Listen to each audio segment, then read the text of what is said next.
অনেক প্রাচীনকালে যখন মানুষের ভাগ্য নির্ধারিত হতো রাজাদের চরিত্রে, আর একটি ভুল সিদ্ধান্ত পুরো রাজ্যকে ধ্বংস করে দিতে পারত, তখন সূর্য আর নদীর মাঝখানে অবস্থিত ছিল এক বিস্তৃত রাজ্য, সূর্যনগর।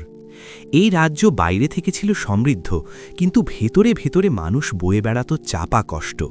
প্রজারা অভ্যস্ত হয়ে গিয়েছিল নীরবে সহ্য করতে, কারণ তারা জানত রাজা মানেই দূরত্ব, ভয় আর আদেশ। ঠিক সেই সময়ই জন্ম নেয় এক শিশু, যার জন্মে কোনো অলৌকিক আলো নেমে আসেনি, কোনো দৈববাণী শোনা যায়নি, কিন্তু যার চোখে ছিল অদ্ভুত এক গভীরতা। শিশুটির নাম রাখা হয় ইন্দ্রবীর। ইন্দ্রবীর বড় হতে থাকে রাজপ্রাসাদের সুরক্ষিত দেওয়ালের ভেতরে নয়, বরং মানুষের ভিড়ের মধ্যে। তার পিতা রাজা রুদ্রবীর বিশ্বাস করতেন রাজত্ব উত্তরাধিকার হতে পারে, কিন্তু নেতৃত্ব কখনোই উত্তরাধিকার হয় না, তা অর্জন করতে হয়।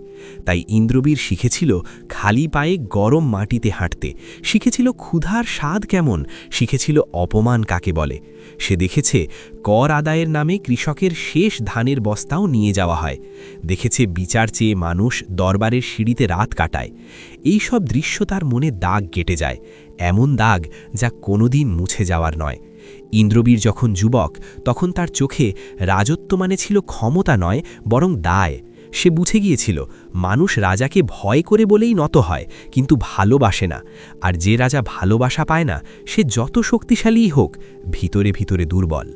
পিতার মৃত্যুর পর যখন ইন্দ্রবীর সিংহাসনে বসে, তখন রাজসভায় নিস্তব্ধতা নেমে আসে।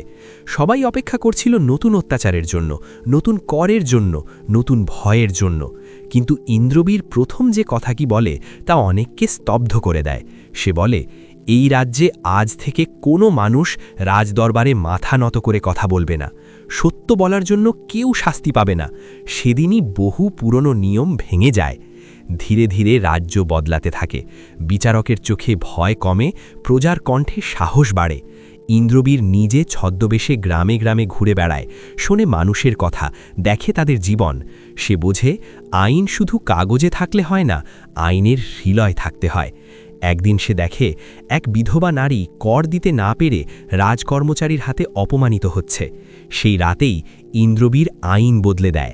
সে ঘোষণা করে, যে কর মানুষের বাঁচার অধিকার কেড়ে নেয়, সে কর অন্যায়। এই পরিবর্তন সবার ভালো লাগেনি।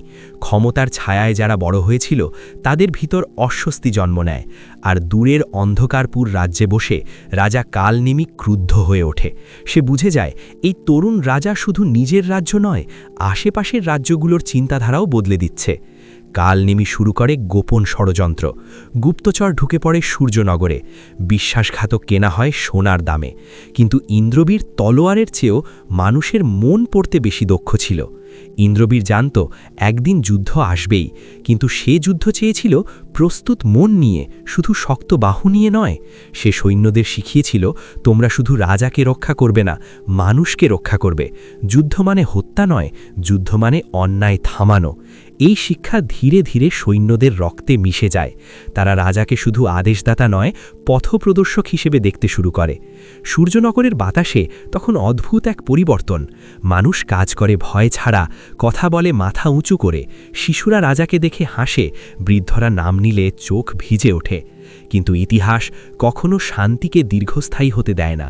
দূরে অন্ধকারপুরে যুদ্ধের ঢোল বাজতে শুরু করে, আর সেই শব্দ বাতাস পেরিয়ে সূর্যনগরের বুকেও কাঁপন তোলে।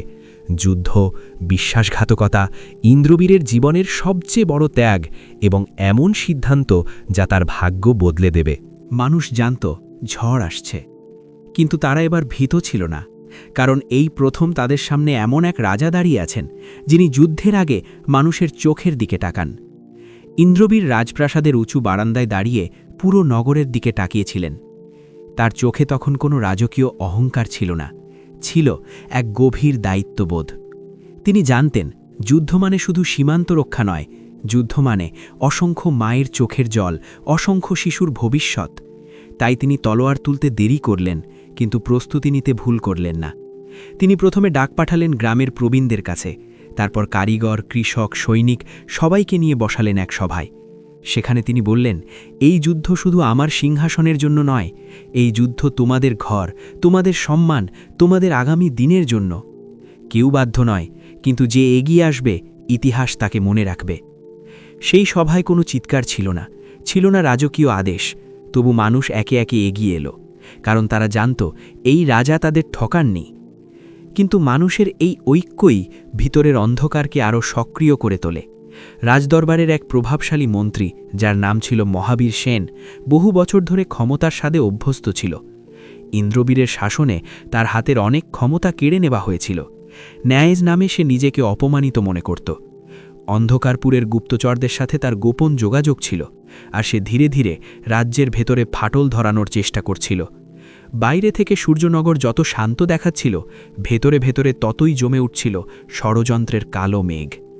ইন্দ্রবীর এসব পুরোপুরি জানতেন না, কিন্তু তার মন অস্বস্তিতে ভরে উঠছিল। এক রাতে তিনি ছদ্মবেশে নগরীর অলিগলিতে হাঁটছিলেন। সেখানে তিনি শুনলেন কিছু মানুষ ফিসফিস করে বলছে, যুদ্ধ হলে রাজা নাকি পালাবে, রাজা নাকি শুধু কথার মানুষ। এই কথা শুনে ইন্দ্রবীর থমকে দাঁড়ালেন। তিনি বুঝলেন শত্রু শুধু সীমান্তে নয়, মানুষের মনে ঢুকে পড়েছে। সেদিন রাতে তিনি ঘুমাননি। ভোরের আলো ফুটতেই তিনি সিদ্ধান্ত নিলেন, এবার আর শুধু কথা নয়, উদাহরণ দিতে হবে। পরদিন তিনি সেনাবাহিনীর সামনে দাঁড়ালেন কোনো সোনালি বর্ম ছাড়া, সাধারণ পোশাকে। তিনি বললেন, আমি যদি এই যুদ্ধ থেকে ফিরে না আসি, তবে আমার দেহ যেন সাধারণ সৈনিকের মতোই মাটিতে মিশে যায়। আমার জন্য আলাদা কোনো কবর চাই না। এই কথা শুনে অনেক সৈনিক চোখের জল লুকাতে পারল না। সেই মুহূর্তে ইন্দ্রবীর আর শুধু রাজা রইলেন না, তিনি হয়ে উঠলেন তাদের একজন। যুদ্ধ শুরু হওয়ার আগের রাত ছিল ভয়ঙ্করভাবে নীরব। আকাশে চাঁদ ছিল, কিন্তু তার আলো যেন ভারী। দূরে শিবিরে আগুন জ্বলছিল, আর সেই আগুনের আলোতে সৈনিকদের মুখে এক অদ্ভুত দৃঢ়তা দেখা যাচ্ছিল। কেউ প্রার্থনা করছিল, কেউ মাটির দিকে তাকিয়ে নিজের পরিবারের কথা ভাবছিল। ইন্দ্রবীর একে একে শিবির ঘুরে দেখলেন। তিনি কাউকে বড় বড় ভাষণ দেননি, শুধু কাঁধে হাত রেখে বলেছিলেন, আমি আছি। যুদ্ধ শুরু হয় সূর্য ওঠার সাথে সাথে। অন্ধকারপুরের বাহিনী সংখ্যায় বেশি ছিল, অস্ত্রে শক্তিশালী ছিল। প্রথম ধাক্কাতেই সূর্যনগরের অনেক সৈনিক আহত হয়। চারদিকে ধুলো, চিৎকার, রক্ত, কিন্তু ইন্দ্রবীর সামনে দাঁড়িয়েছিলেন। তিনি শুধু নির্দেশ দিচ্ছিলেন না, নিজেও লড়ছিলেন। তার তলোয়ার উঠছিল অন্যায়ের বিরুদ্ধে, আর প্রতিটি আঘাতে যেন মানুষের বিশ্বাস জড়িয়েছিল। এই যুদ্ধের মাঝেই ঘটে যায় এক ভয়ঙ্কর ঘটনা। বিশ্বাসঘাতক মহাবীর সেন গোপনে সৈন্যদের এক অংশকে ভুল পথে পাঠিয়ে দেয়। মুহূর্তের মধ্যে সূর্যনগরের বাহিনী একদিকে দুর্বল হয়ে পড়ে। খবরটি যখন ইন্দ্রবীরের কানে আসে, তখন চারদিকে কেয়স। অনেকেই ভেবে নেয় সব শেষ, কিন্তু ইন্দ্রবীর তখনও ভাঙেননি। তিনি আহত হয়েও ঘোড়ায় চড়ে সেই দুর্বল অংশের দিকে ছুটে যান। তার উপস্থিতি দেখেই সৈনিকদের মনোবল ফিরে আসে। তারা বুঝে যায় যতক্ষণ এই মানুষটা দাঁড়িয়ে আছে, ততক্ষণ হার মানা যাবে না। যুদ্ধের ফল তখনও অনিশ্চিত। রক্তে ভিজে গেছে মাটি, আকাশ ভারী হয়ে উঠেছে ধোঁয়ায়, আর ইন্দ্রবীরের সামনে দাঁড়িয়ে আছে জীবনের সবচেয়ে কঠিন সিদ্ধান্ত। একটি এমন সিদ্ধান্ত যা তাকে হয় ইতিহাসের পাতায় অমর করবে, নয়তো সব কিছু শেষ করে দেবে। ইন্দ্রবীরের সামনে তখন জীবনের সবচেয়ে কঠিন সিদ্ধান্ত দাঁড়িয়েছিল।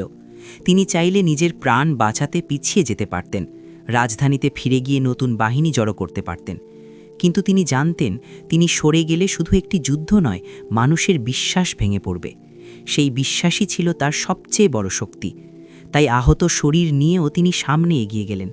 তার কণ্ঠ তখন ক্লান্ত কিন্তু দৃঢ়। তিনি সৈন্যদের বললেন, আজ যদি আমরা ভয়কে জয় না করি, তবে আমাদের সন্তানরা সারা জীবন ভয়ে বড় হবে। এই কথাগুলো তলোয়ারের চেয়েও ধারালো হয়ে সৈন্যদের বুকে আঘাত করল। সেই মুহূর্তে যুদ্ধের মোড় ঘুরে যায়।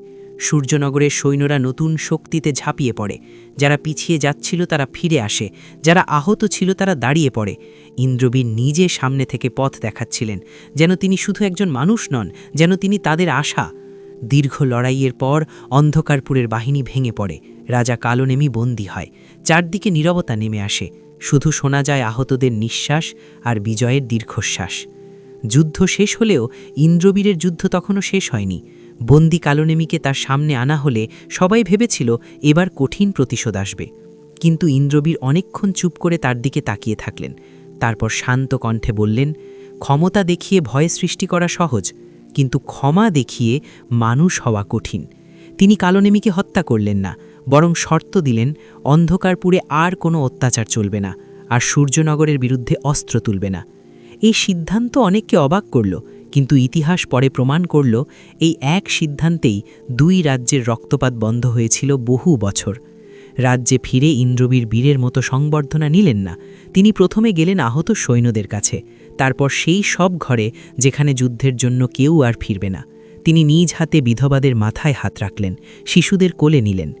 মানুষ তখন বুঝল এই রাজা শুধু যুদ্ধ জেতেননি, তিনি মানুষের মন জিতেছেন। বছর যেতে থাকে, সূর্যনগর ধীরে ধীরে শান্তি আর ন্যায়ের রাজ্যে পরিণত হয়। শিক্ষা ছড়িয়ে পড়ে, অন্যায় কমে আসে, আর রাজা আর প্রজার মাঝের দেওয়াল ভেঙে যায়। ইন্দ্রবীর বৃদ্ধ হন। একদিন তিনিই নিজেই সিংহাসন ছেড়ে দেন যোগ্য উত্তরসূরির হাতে। সেদিন তিনি রাজদরবারে শেষবারের মতো দাঁড়িয়ে বলেন, রাজা কখনো অমর হয় না, কিন্তু ন্যায় আর নেতৃত্ব অমর হয় যদি মানুষ তা বাঁচিয়ে রাখে। ইন্দ্রবীরের মৃত্যুর দিন কোনো রাজকীয় ঘোষণা ছিল না জাঁকজমক, কিন্তু সূর্যনগরের প্রতিটি ঘরে প্রদীপ জ্বলেছিল। মানুষ বলেছিল, আজ আমরা একজন রাজাকে নয়, আমাদের একজনকে হারালাম। বহু বছর পরও যখন কোনো শিশু তার বাবাকে জিজ্ঞেস করত, ভালো রাজা কাকে বলে, তখন উত্তর আসত, যিনি রাজা হওয়ার আগে মানুষ ছিলেন, তার নাম ছিল ইন্দ্রবীর। আর ইতিহাসের পাতায় লেখা রইল, তিনি শুধু এক রাজা ছিলেন না, তিনি ছিলেন এক যুগের নেতা।